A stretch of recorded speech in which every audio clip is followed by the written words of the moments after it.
A third SEC head coach fired in Brian Kelly at LSU, and a scary good SEC Week 10 slate. Time to get the squad together on a Halloween edition. You're talking ball with the SEC squad. From Alabama to Tennessee, from Georgia to Oklahoma, from Auburn to Texas, it's the local experts of the Locked On Podcast Network bringing you scoops, breakdowns, and the most comprehensive preview of the upcoming SEC weekend. It's the SEC squad, and we have a seat for you. Hurt feelings and thin skin are prohibited. Squad up, you're part of the SEC squad. Welcome into the SEC squad. Sit back, grab your favorite beverage, and join us as we get you ready for another week talking all things SEC. Today's episode brought to you by FanDuel. Right now, new customers can bet just $5, and if your bet wins, you'll get $300 in bonus bets to use across the app. Download the FanDuel app today. Let's welcome in our squad this week on a Halloween edition. Let's get Jay Smith from Locked On Sooners in here. Nobody dressed up. Stephen Willis, Locked On Ole Miss. Corey Burton, Locked On Vandy. John Neighbors, Locked On Razorbacks. Chris Gordy here, Locked On SEC. Eric Kane will join us in a little bit from Locked On Vols. Gentlemen, welcome in. It is heading down the back stretch of the season here. SEC Week 10. It's not the sexiest list of games when you look at them, but some sneaky good matchups. We're going to get into those, but let's start here, guys, as we always do in our first segment. A prediction for your team this week. Not necessarily a score, but something you think could happen in your game. Jay Smith, we'll start with you. We're going to run the dang ball. Yeah, Xavier Robinson did a little bit of that last week for Oklahoma. That's all I'm going to say. We're going to actually do it. We're going to physically do it in a game that we should do it in because we should just run the ball. Tennessee elite offense, maybe not so much defense. So maybe you're on to something there. Stephen Willis, prediction for the Ole Miss Rebs. This is a Kejuan Lacey star turn game against South Carolina. I think he will go for plus 150 and a couple of touchdowns in the game, and Ole Miss will have the best looking uniforms of the weekend. What are the unis they're wearing? They're wearing these Realtree helmets with this pattern. So it's going to be white helmets, this kind of camouflage. They're doing all that stuff, and they'll have a red jersey. And we do not know exactly what the pants are right now. Kejuan Lacey, by the way, number one in the SEC in rushing touchdowns with 12. Ahmad Hardy with 11. So he is sitting atop that list. You're welcome, Kejuan. Corey Burton, give me a prediction for Vanderbilt. I think we go into Austin and pull out a dub. Okay. That's my prediction. We're going to get to the preview a little bit later. It's something in the game you think happens? Something in the game that happens. I think Vandy's offense gets it going. I think they score more than 17 points. I think they're in the 24, 28-point range. Okay. John Neighbors, man, feel for you. The Bob Petrino honeymoon is a little bit over. He's coaching close in games. Yeah, well, close only counts in horseshoes and hand grenades for one. And I think this weekend is going to be up against another defeated over team in Mississippi State at home. But it doesn't matter because I'm a Jets fan too. And as they say for the Jets, it stands for just in the season. And I think that's what Razorback fans are just hopeful for. Yeah, it's the Razorbacks, obviously without a head coach. Bobby Petrino as the interim, and now a couple of interims going to join him. Florida, we know Billy Napier got fired. Florida's actually going to play a game this week without Billy Napier. It feels like it's been forever. Of course, they went into their bye week. And another school coming out of the weekend, this one kind of a shocker, as Brian Kelly out at LSU after an embarrassing home loss to Texas A&M. Gents, how shocked were you when you saw LSU giving Brian Kelly the axe? Well, I guess I'll lead the way on this one. I'm a little surprised that they actually decided to pull the trigger so quickly, but at the same time, I recognize and realize that he's not really liked. So it makes it a lot easier for you to want to stomach some of those situations. And then when the strength coach you fired goes to another school, they come in and abuse you, and the other head coach reminds everyone that you've outscored them like 60-6 in the second half of both games you've played the last 2 years. That's kind of a recipe of, oh, this is a trend. This is not going to end, and it's going to probably continue because it seems like we're getting out-muscled. I see LSU winning, going to 9-3 this season. But that right there was one of those, oh, yeah, we can't, this is never going to get better. We're going to have to move on. Plus, when we know the biggest issue is, truth be told, the offensive coordinator / QB coach, and you tell them, no, I'm not firing him, even though it looks like things have gotten worse progressively. Yeah, it was about time for you to go. That's kind of where I saw it. They did not delay the inevitable. The team was quitting, and that was going to happen sooner rather than later. So they decided, hey, let's go ahead and end it now. Let's go ahead and get this search going so we can get in on whatever sweepstakes they want to get on, whether it's the John Gruden sweepstakes, the James Franklin sweepstakes, or whoever out there. I don't think they won on either of those sweepstakes, but go ahead. Maybe the Lane Kiffin sweepstakes. Yeah, that one probably more likely. Yeah, I guess everybody's on that sweepstakes. I wouldn't say likely, but yeah, that they would probably want that. Yes. I mean, everybody would want that. Yeah, everybody would want that. Well, I think that it's a combination, kind of like like Brian Kelly sucked, man. That guy was so unlikable, and it was a bad deal. And you can overcompensate a lot, and you can overcome a lot if you win with it. But I think it was a bad combination of like a bad personality in Brian Kelly, but also the LSU expectation of like, well, every other coach that we've had before has won a title within year 2 or 3, so therefore we better win one. Well, by year 4, this was year 4, you know. Well, yeah. What I'm saying is like that's their expectation on it. If you don't do it, there's a problem.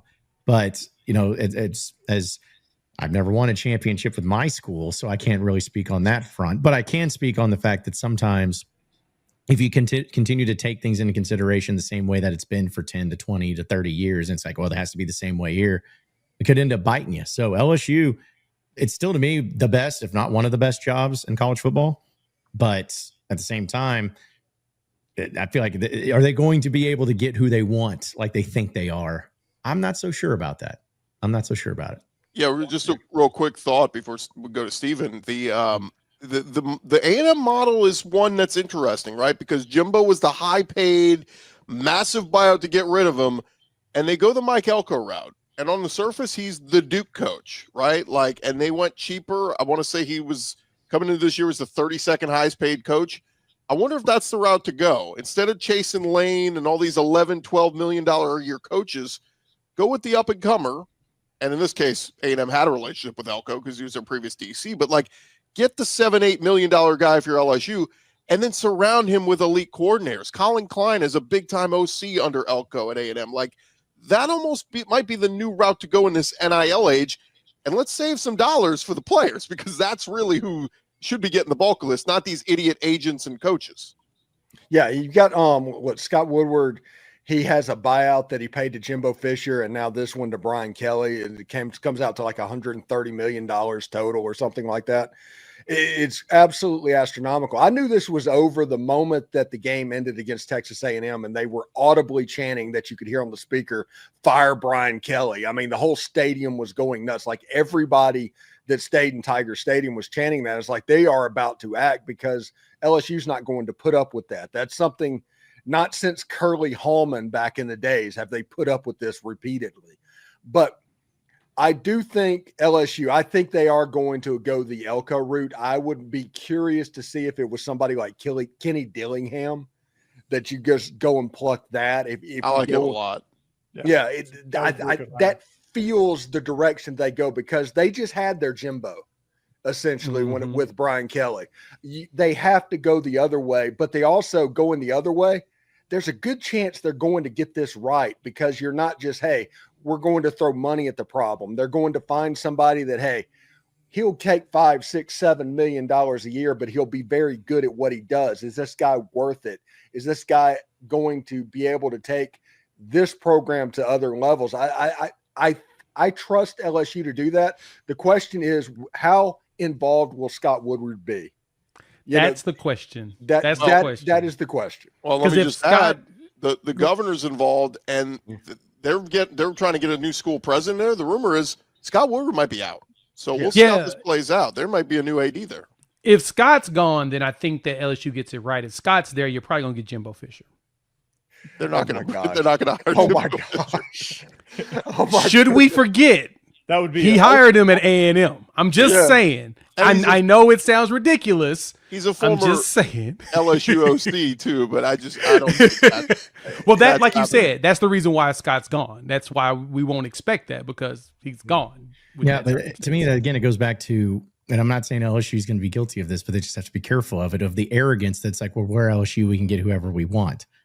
Because it's different nowadays. It's different nowadays because of this. I've kind of put it out, but it's like, listen, these high profile programs with these high expectations and pressure with all the support forever has been dominating everything. But I think we've seen just a major shift to where some of these mid or a little above average programs are right here, but they're still getting the high level support. Coaches may be looking at those types of jobs as a lot more appealing because they don't have to deal with the nonsensical expectations of like, well, this is how it's always been. And we win at this high level where they're like, I can go over like with Lane Kiffin's doing at Ole Miss and such, or Clark Lee at Vanderbilt. They're like, I can go to these places that if I win 9 games, they'll build me a statue and I still have the high level support.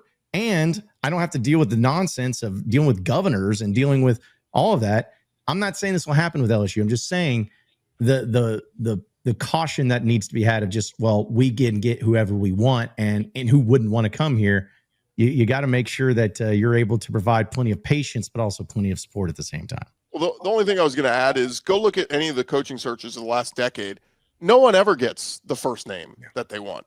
You always have to end up settling. Now, nobody will say publicly they settled, but Bama last year called Sark.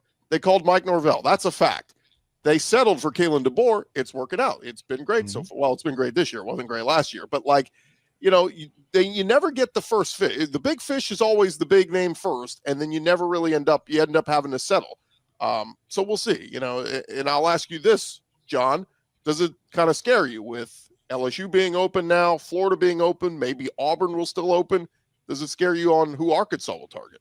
No, because we'll get it wrong no matter what. But, the thing is like, but to your point, I've talked about this on my Locked On Razorbacks, is like, it goes to the thing of like, I'm not saying that Arkansas is going to hire a better coach than anybody, but I'm saying that if they're serious, which is what I've been hearing about, if they're serious about providing the financial support and doing it the right way, it just may be a job that's more appealing than what it previously has been, because you're seeing these examples of other schools with these coaches and coaches that aren't leaving that are having this high level of success at those schools without the expectation. And I think quality of life goes a lot into that. It's like, because all coach, what they want at the end of the day, do they want money? Of course they do, but they want to be set up for success. Yeah. And if you can go to a program where you're set up for success and the pressure and the amount of mouths that are in your ear talking about all this, you don't want to deal with that nonsense. I'm just saying that there may be some more appeal to some of these other jobs where they can still have high level support and compete at a high level. And all it's going to take, guys, is that one, and maybe this year, but that one mid-level Ole Miss or whoever team that wins a championship this year. If that ever happens, because we still see Georgia and Texas and all that. If that happens, I think it's going to shift a whole lot, similar to what happened when Boise State beat Oklahoma in that Fiesta Bowl. It just changes everyone's perception of everything. Yeah, and same with NIL with players. I think some of that also affects coaches because they can go to these jobs, much to what John just said. That's another avenue of it, a part of that support where they feel like, hey, I can go win at Vanderbilt because you're in Nashville, or I can go win at Georgia Tech down in Atlanta because they're starting to realize, hey, we got a lot of resources around us. Brent Key is a Georgia Tech guy. He may not leave. Like that type of situation is like, hey, he's happy at Georgia Tech. He may not go chasing, the Florida job or the whatever job. But yeah, there's something to being comfortable from a coach's perspective, and they want that. And I 100% agree with everything John just said. So yeah, Corey, I think quality of life is critical. And real quick, I think it's also somebody offers to double your pay. You're going though, right? You're going to another podcast. I don't know. I don't know if in today's day and age, if they would, especially with how complicated things are in just college football in general with NIL, and it feels like there's instability when it comes to how the conference and playoffs is going to be. And at some point we're going to have super conferences. It's like a lot of these coaches are really looking at I prefer a little bit more quality of life. If not, I don't see Clark Lee leaving his alma mater. I don't see Brent Key leaving his alma mater either. I think those things are going to be important. I think Lane Kiffin has found a home in Ole Miss where he's happy. He's going to win a lot. He's going to be able to get recruits like he wants. So yeah, especially because the school has proven that we'll go shop retail on top of wholesale. So we'll go in the portal and we'll get recruits. So it's going to be tough to really start to pull some of these coaches away when they realize that I don't have to watch my back every 2 to 3 years. Well, and to your point about hey, if you get paid double, would you go to another podcast? Well, here's the thing. is it sounds good just on the surface. But if I go to the other podcast and it's like, all right, well, every single day people are going to be criticizing you if your numbers aren't better than what it was the year before. And every single day they're going to say, if you say a word wrong, you're going to have to fix it. And you're going to have to go back in and edit it. And every single day that you're having, well, your graphics aren't the same. Your face looks like crap. All this stuff. You're going to be like, this is not worth it to me. So I feel like that there could be a level of that thing where it's like, I'm happy because I have the creative freedom to do what I want and how we want and how we build. But, again, I've always, the whole thing from the Dark Knight was, it's not about the money, it's about sending a message. Well, in this case, it is about the money. The money sends the message, but it doesn't equate to the quality of life that a lot of people want.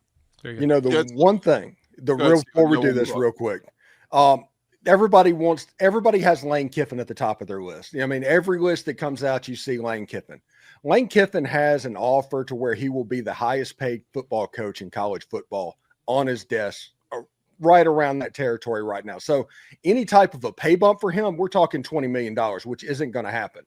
He is also completely locked in and hasn't done anything to even hint that he is distracted with what's going on.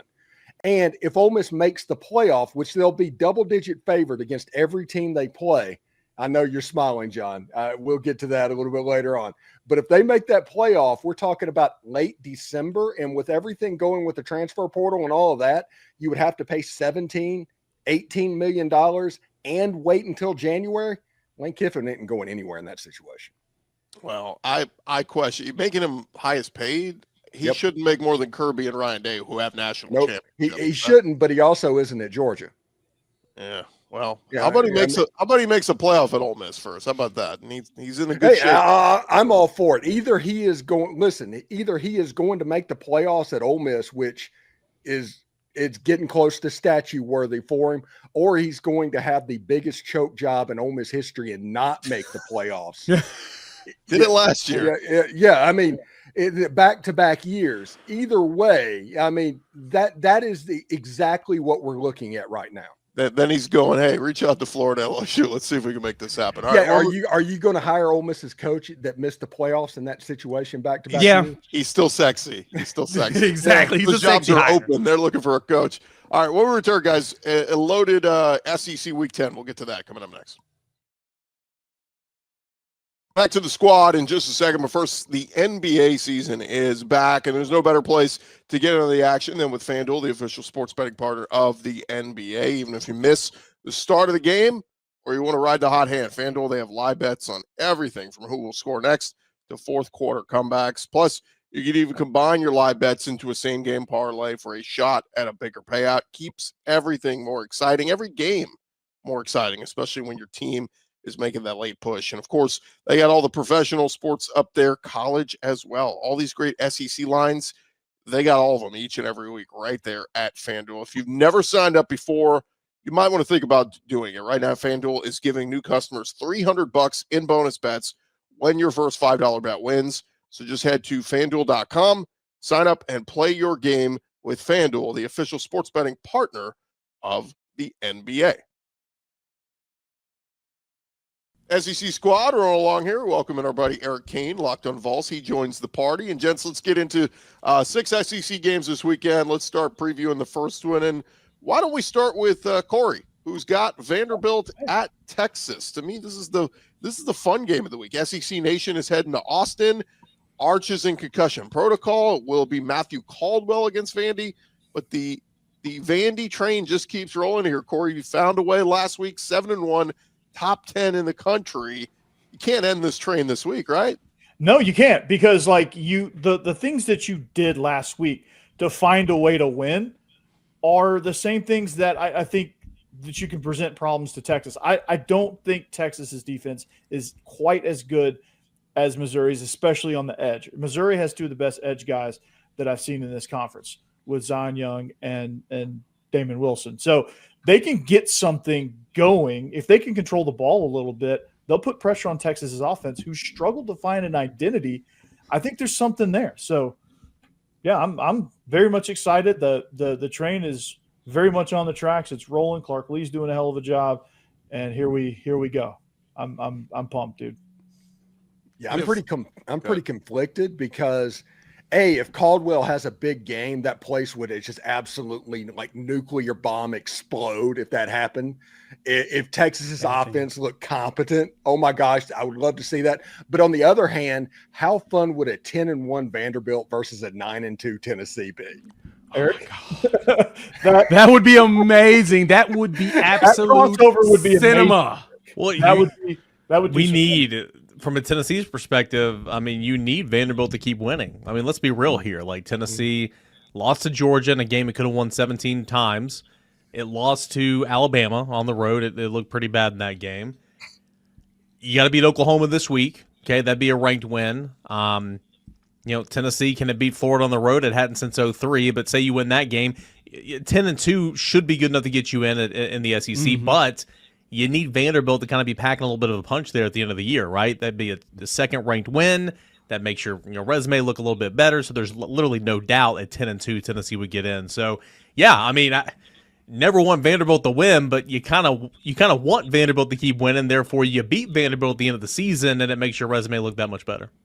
Yeah, I've done this all season, so I know everyone's going to really hate me for it, and I have no problem with it this year because I'm rarely ever right.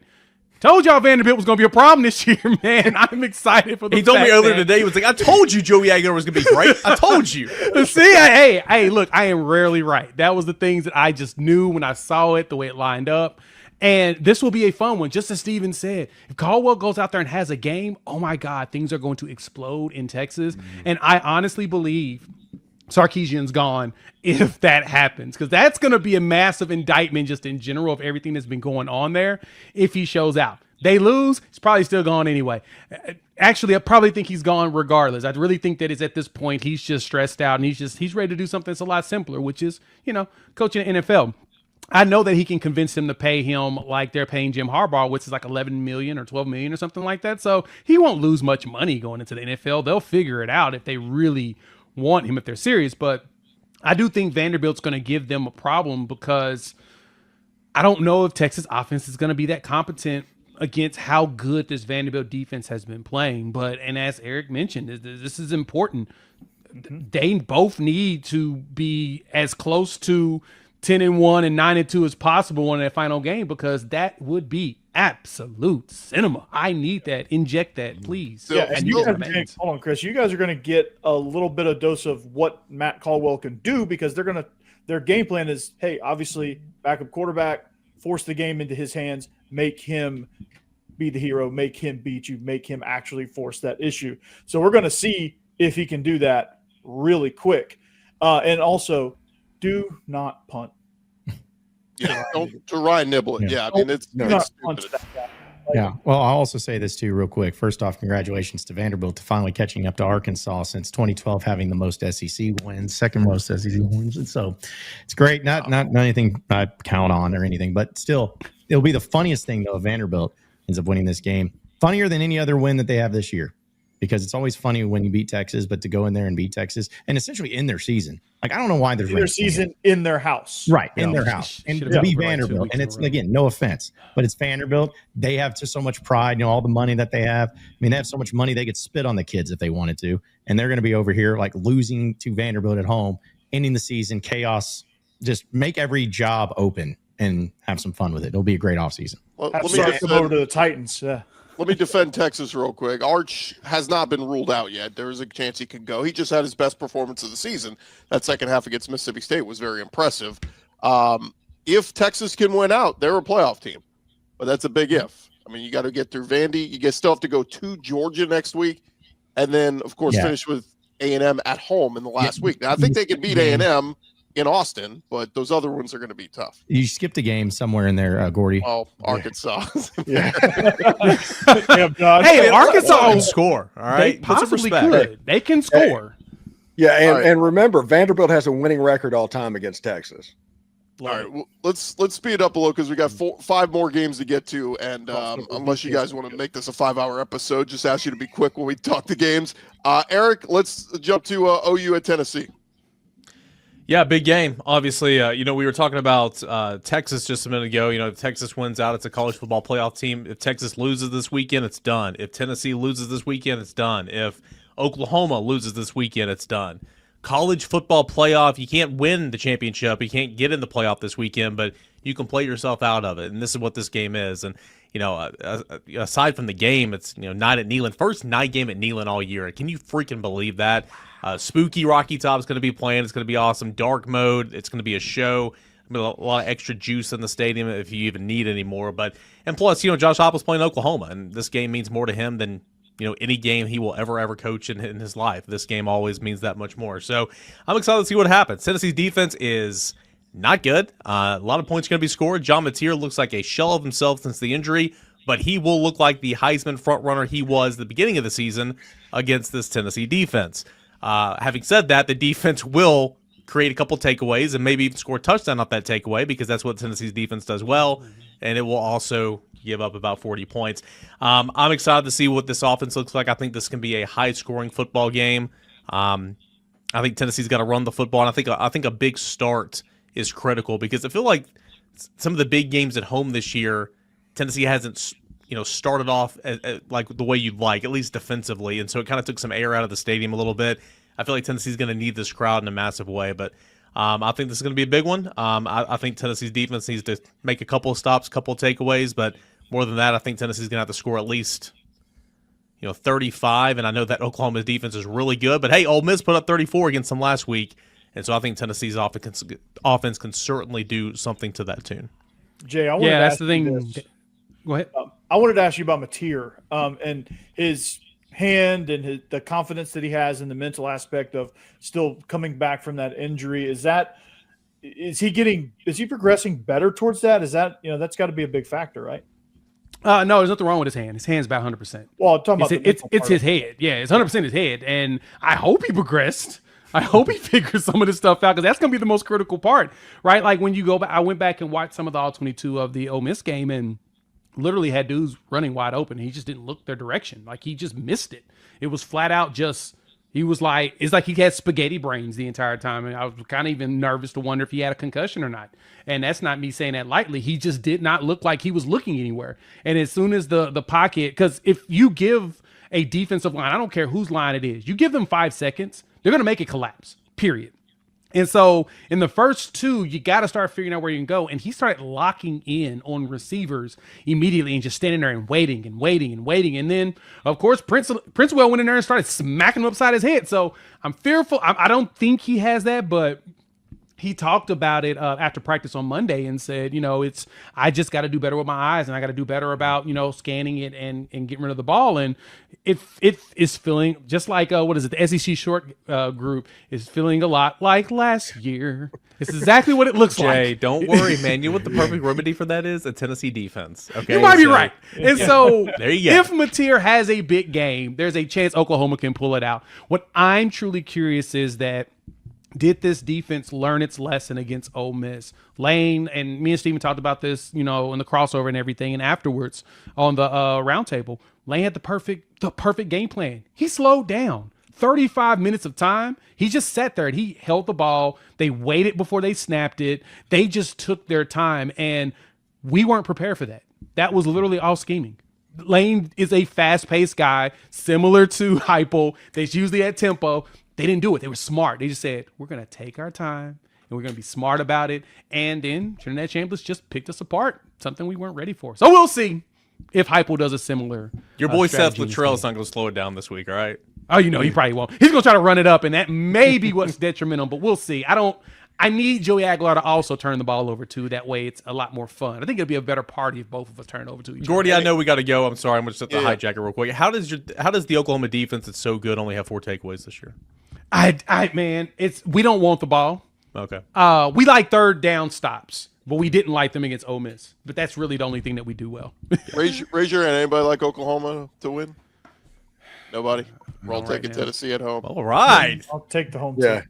Yeah, Yeah, Tennessee at home at nighttime. That's a hard ask. Eric, we just gave you the death knell, Eric. It was the clean sweep. It's done. Yes. It's done. Yes. By the way, did anybody like Texas against Vandy? Raise your hand. Man, we're all going to take Vanderbilt. I'll take Texas. I about said anchor down. Okay. I couldn't bring myself to say that. I just want Caldwell to throw for 320 and 3 touchdowns. Me too. I need that more than air. I need drama. Let me squeeze this one in here, guys, before we get to the last three games of the last segment. How about Kentucky at Auburn? This is for the degenerates. This is for the people. You got to love football to watch this game. Yes. What I haven't looked at the spread on that one. Is there a spread even on this one? It's Auburn at home at night at Jordan Hare. So Cutter Bowley, There one is no of the best spread listed quarterbacks on in the FanDuel. SEC. You know, he just faced Tennessee's defense, so Auburn's favored by 5 10 and a half. touchdowns. Oh, they're favored by 10.5? I saw that Kentucky offense. They've been doing some stuff, and defense been doing some stuff. I need Ashton Daniels to throw for 303 touchdowns for the same reason. That fair. Same. Keep You need a Freeze. slump buster. Play Tennessee's defense. There you go. But if they lose, do you think that ends up firing Hugh Freeze because of that? Is that the nail in the coffin? I What's think going to happen I- is they're gonna win. He's gonna be 5-4, and they're stuck in limbo. You can't get rid of him. Yeah, I think boosters are starting to get FOMO when it comes to firing their coach. I think that is happening. That's what I think too. Yeah. I feel like he's going to win, and is- they're going to just fire him afterwards. Why? I don't know. It just felt like a thing to do. They're not Kentucky playing is such a bad Mississippi football State, team. So. Yeah. Look, I was at the game at Kentucky 2 weeks ago. They played their butts off against Texas, but that was They should have won. Cutter Bowley's going to make so much money in the portal. Oh my God, he's going to make so much money. Well, we'll see. Kentucky might have a new coach. All right, when we return, guys, we'll get to the other three games happening this weekend. Can Arkansas get a win under Bobby Petrino? We'll talk about that next. Hey, guys, Mazda crafts cars for those who do more than simply move. Mazda delivers confidence with every ride. They've got more IIHS top safety pick awards than anyone else. From footwork to breathwork, athletes sweat all the details. Mazda, they bring this same intention to how they craft every model. And you can feel Japanese craftsmanship in every detail, from the metallic accents to available Napa leather upholstery. You can make everyday drives feel like anything but, from the smooth handling to the intuitive controls. With the all-wheel drive standard in every crossover SUV, you can drive with confidence through almost any season. With the weather seasons changing, of course, Mazda, they will take you through any season. Like our players, we sweat every detail, because when you make every move count, impossible becomes irrelevant. Check out Mazda if you're thinking of getting a new vehicle. Mazda, move and be moved. All right, gents, squad show rolling along here, and we'll throw John Neighbors a bone here. Mississippi State at Arkansas. Both teams 0-4 in the SEC. Something's got to give. Somebody's going to get an SEC win. John, is it the Hogs? No. Like, it's just, I mean, you might as well be watching like two Halloween costume kids play Pokemon Go. Like, it's going to be about as great and as fun as that. Like, you maybe had some hope against Auburn, but here's what Arkansas, this is a gas. This is what they're so good at. They're like, hey, where's this team that they're playing against? Is it a team up here? Is it a team down here? Well, wherever they are, we're going to be right here. So if they're up here, we're going to be right here. It's always just a little bit less. But my brothers in Christ, I witnessed a game last week where Arkansas was bad at their defense. They held Auburn to one offensive touchdown and lost by 9. So no, they're not going to win. Leave me alone. Does anybody else just like want to adopt? I'm probably on an island here. Like, you want to adopt Mississippi State? Like, I am like rooting. Yeah. So every week I'm rooting for Mississippi State. It's Steven shaking his head. Shocker. Like, like they are so freaking close. Like, how can you not like Jeff Lebby? All right, Steven, I know you're a Lebby guy. Okay, but like they're right. What an inexcusable, stupid play call at the end there against Florida. I hate that.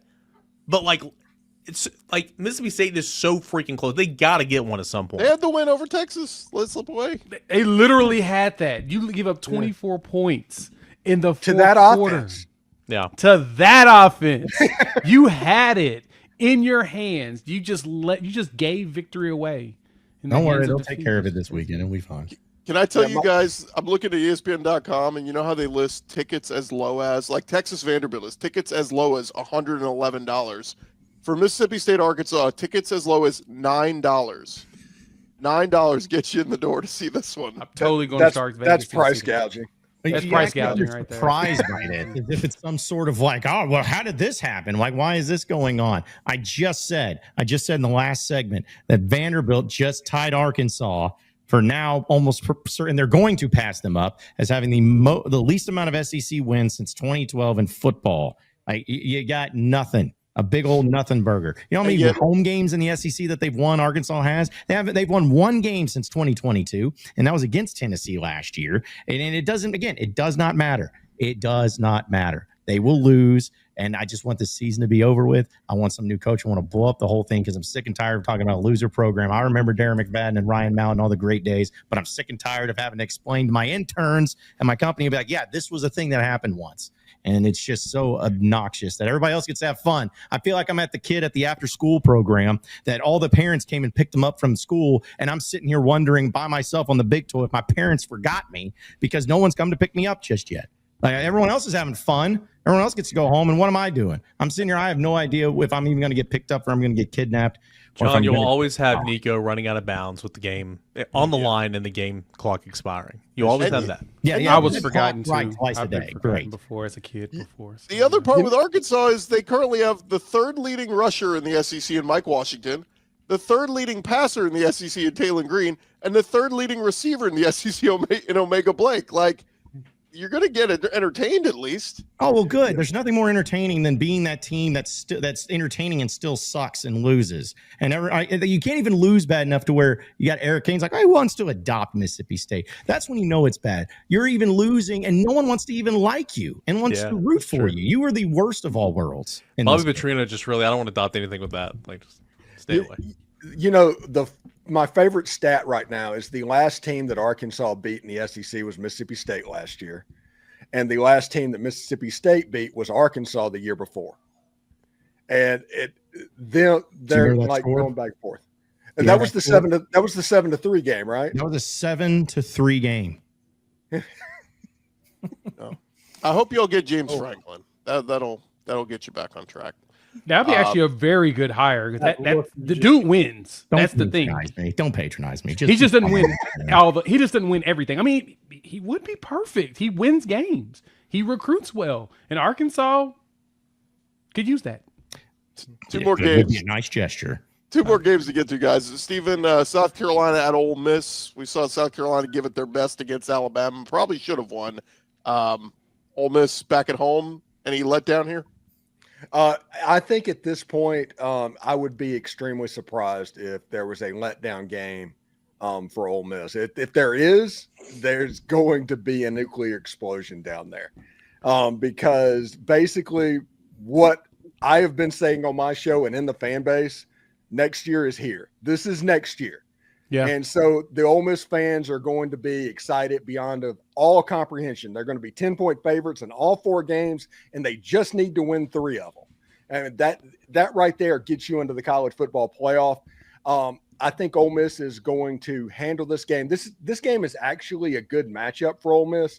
Arkansas, believe it or not, I'm not patronizing you, John. That was not a good matchup for Ole Miss's defense with Mike Washington. Georgia was not a good matchup for Ole Miss's defense, but teams like LSU, teams like Oklahoma that struggle running the football and at least sticking to it, Pete Golding can kind of chew those teams up a little bit. So I think it's going to be difficult for South Carolina, and Ole Miss offensively, they're humming right now. So it's going to be hard for South Carolina to score 20 points, much less the 35 that's going to be likely required. I'm kind of curious if South Carolina does stick to Faison, Fuller, and Sellers and just really run the ball. They probably should, again, but you're right. They struggle at it, and they struggle at just doing it, like, over and over. Like, I saw Fuller break out a few times in some games, and you're like, okay, may have something, but it's like they forget. I mean, I understand that Lenore Sellers is a giant human being, and I watched him toss our preseason all-conference edge literally with one hand. He threw him off of him and kept running. And I'm just like, God, he's a specimen. But why are you making him throw the ball when you don't have the receivers or the horses to catch it? Hand that dang thing off and just let your running backs figure it out. I don't think they will either. I think Ole Miss has this one, but you don't really have it could be. It could be one. Don't really have an O-line to be able to do that either. Like, they're a mess over there at South Carolina. Yeah, they don't really have much. They have Lenore Sellers, and that's about it. Really. Yeah, Fuller and Faison were definitely disappointments this year. Faison was definitely a disappointment because they can't protect, they can't move people, and they have no rhythm, no identity, nothing. And Mike Shula. Yeah, it looks like And Gordy is that's- frozen, so we may have lost him for the next Yeah, I was moment. wondering that. I'll go ahead and take over for him. Who all thinks that South Carolina can upset Ole Miss? Gordy, Yep. you go first. Oh, Yep. he's Gordy, going. I figured he fell out, so I'll continue and wrap us He was so up. excited he did that. Sorry, there you he said is. who's picking South Carolina? Yeah, who's picking South Carolina? Who thinks South Carolina can pull the upset? Hey, Gordy, you're back. You're not fuzzy anymore. Yeah. We missed you. Nobody's picking South Carolina. So we're moving on to the last game, Gordy. Yeah, Georgia, Florida, down in Jacksonville, typically one of the best rivalries in the SEC. We have not seen Florida with a game without Billy Napier. So this is going to be Billy Gonzalez as the interim. I look at Arkansas, I think was a dangerous team going because you don't know what the hell Petrino's going to do. I look at LSU, we don't know what the hell post Brian Kelly's going to be. And I look at Florida and go, what is Florida? They still got talent. You still got DJ Lagway. You still got all these pieces. So They do. I don't know, man. I think that line is like Georgia -7. It's wild for a team that fired their coach in Florida.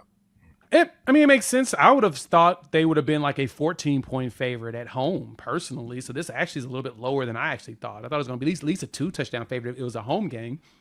Well, there's Jacksonville. They always play in Neutral Jacksonville. site. Right. No, right. I'm looking at more of the Vegas number, right? The spread itself. It's 7.5. I figured it'd been like more closer to 10 or 11 just because of Florida firing their coach. But at the same time, we are in a situation where a coach was fired, which means the players are going to play out of their minds. So most likely Florida covers this spread in the weirdest way. I do not have faith in them winning it. But I do think they cover it just because, again, it's always that weird scenario where teams play better once they fire a particular coach. And all conventional wisdom goes out the window with that rivalry. I mean, it's Similar to bizarre OU Texas. in a lot of ways. Big And Bowl.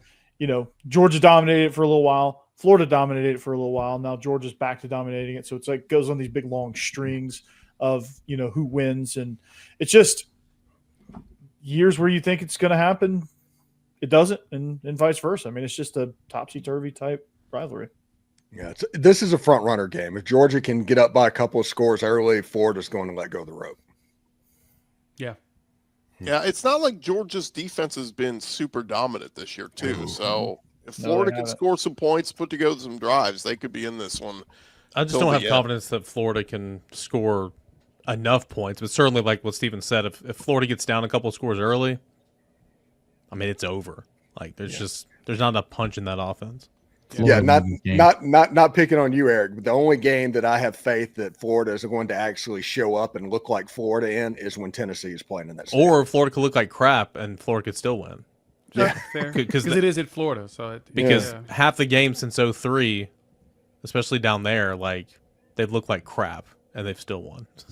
Yeah, the Felipe Franks Hail Mary. I will never forget. I was like, oh my gosh, Tennessee's going to win this game, and it's like, what just happened? Real quick, guys, before we wrap up, I just want to go around the horn real quick. Give me right now, go on record, who's your national championship pick, Jay?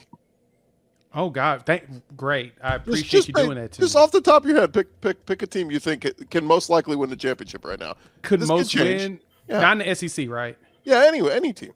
Any team? Ohio State. Go with Ohio State, Steven? I don't know. I'm going. Yeah, seriously. Go with Andy? Georgia. I Okay. guess. Georgia safe pick. Corey? Yeah. If it's not Ohio State, it's Alabama, and Vandy's in the playoff. Okay. John Neighbors? Indiana. Okay. I like that. Kurt It's just trying to Cincinnati. be That different. hate it. Indiana's good. Indiana went out got a quarterback. have to Oh, pay it's him even Indiana. more. Yeah, I mean that was. I got to look for some other crap. I'll say I don't want to say Ohio State, so I'm with Corey. Give me Alabama. All right. Yeah, because every team that Alabama will play in the playoffs is going to have a number next to their name. Man, nobody's going with the undefeated Aggies, huh? Nobody believes. God, no. No, even like the SEC shorts people with the battered Aggie syndrome that they always have there, everybody's expecting something to happen. Yeah.